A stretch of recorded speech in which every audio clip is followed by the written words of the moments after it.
राजकीय, सामाजिक, आध्यात्मिक, शैक्षणिक, शेतीविषयक बातम्यांसाठी आदर्श भारत माझा सदैव न्याय हक्कासाठी आपल्यासोबत.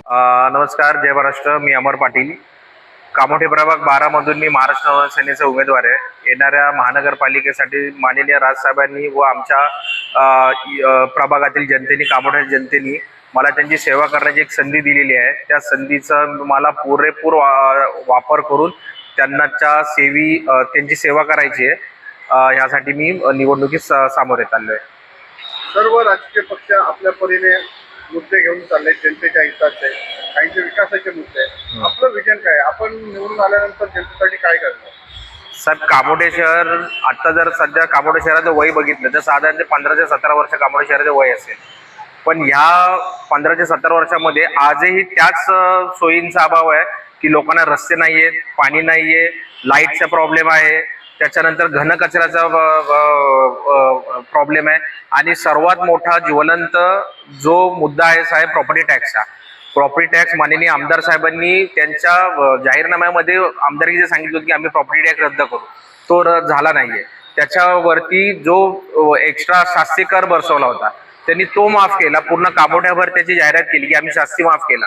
पण सर्व नागरिकांची इच्छा होती की शास्ती नको, तुम्ही प्रॉपर्टी टॅक्स रद्द करा, पण तो केला नाहीये. आम्ही आल्याच्या नंतर आमचं पहिलं लक्ष असेल की प्रॉपर्टी टॅक्स एक तर रद्द करावा, नाहीतर जसं मुंबई महानगरपालिकेला मर्यादा दिली की एवढ्या स्क्वेअर फुटामध्ये घरांपर्यंत आम्ही मोफत करू, तर त्या ज्या एक गोष्टी असतील त्या आमचे वरिष्ठ माननीय पक्षाचे जे काही सदस्य आम्ही बसून त्याच्यावरती एक ठरवू. पण ह्या प्रॉपर्टी टॅक्सच्या मुद्द्यावरती आम्ही नक्कीच जनतेला दिलासा देऊ.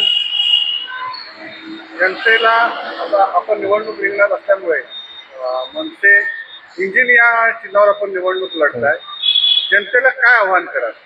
जनतेला एकच आव्हान आहे की महाराष्ट्र नवनिर्माण सेना हा एकच पक्ष आहे की जो सामान्य घरातील कुटुंबातील मुलाला तिकीट देतो आणि पूर्ण त्याच्या पाठीशी ताकदीने उभे राहतो.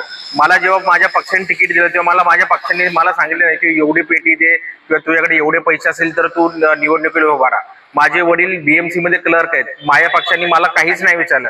त्यांनी फक्त एवढंच बघितले की सामान्य घरातला मुलगा होत करूये, सामान्यांच्या प्रश्नाला वाचा पडू शकतो, त्यांना न्याय देऊ शकतो. ह्या एकच निकषावरती माननीय साहेबांनी आम्हाला तिकीट दिलं आणि त्यांचा विश्वास नक्कीच मी सार्थ करून दाखवेल. मायबाप जनतेने मला संधी दिली. तर एकच आव्हान आहे की तुम्ही गेले 5 वर्ष साहेब आमच्या आता आम्ही प्रचारासाठी घरोघरी फिरतोय.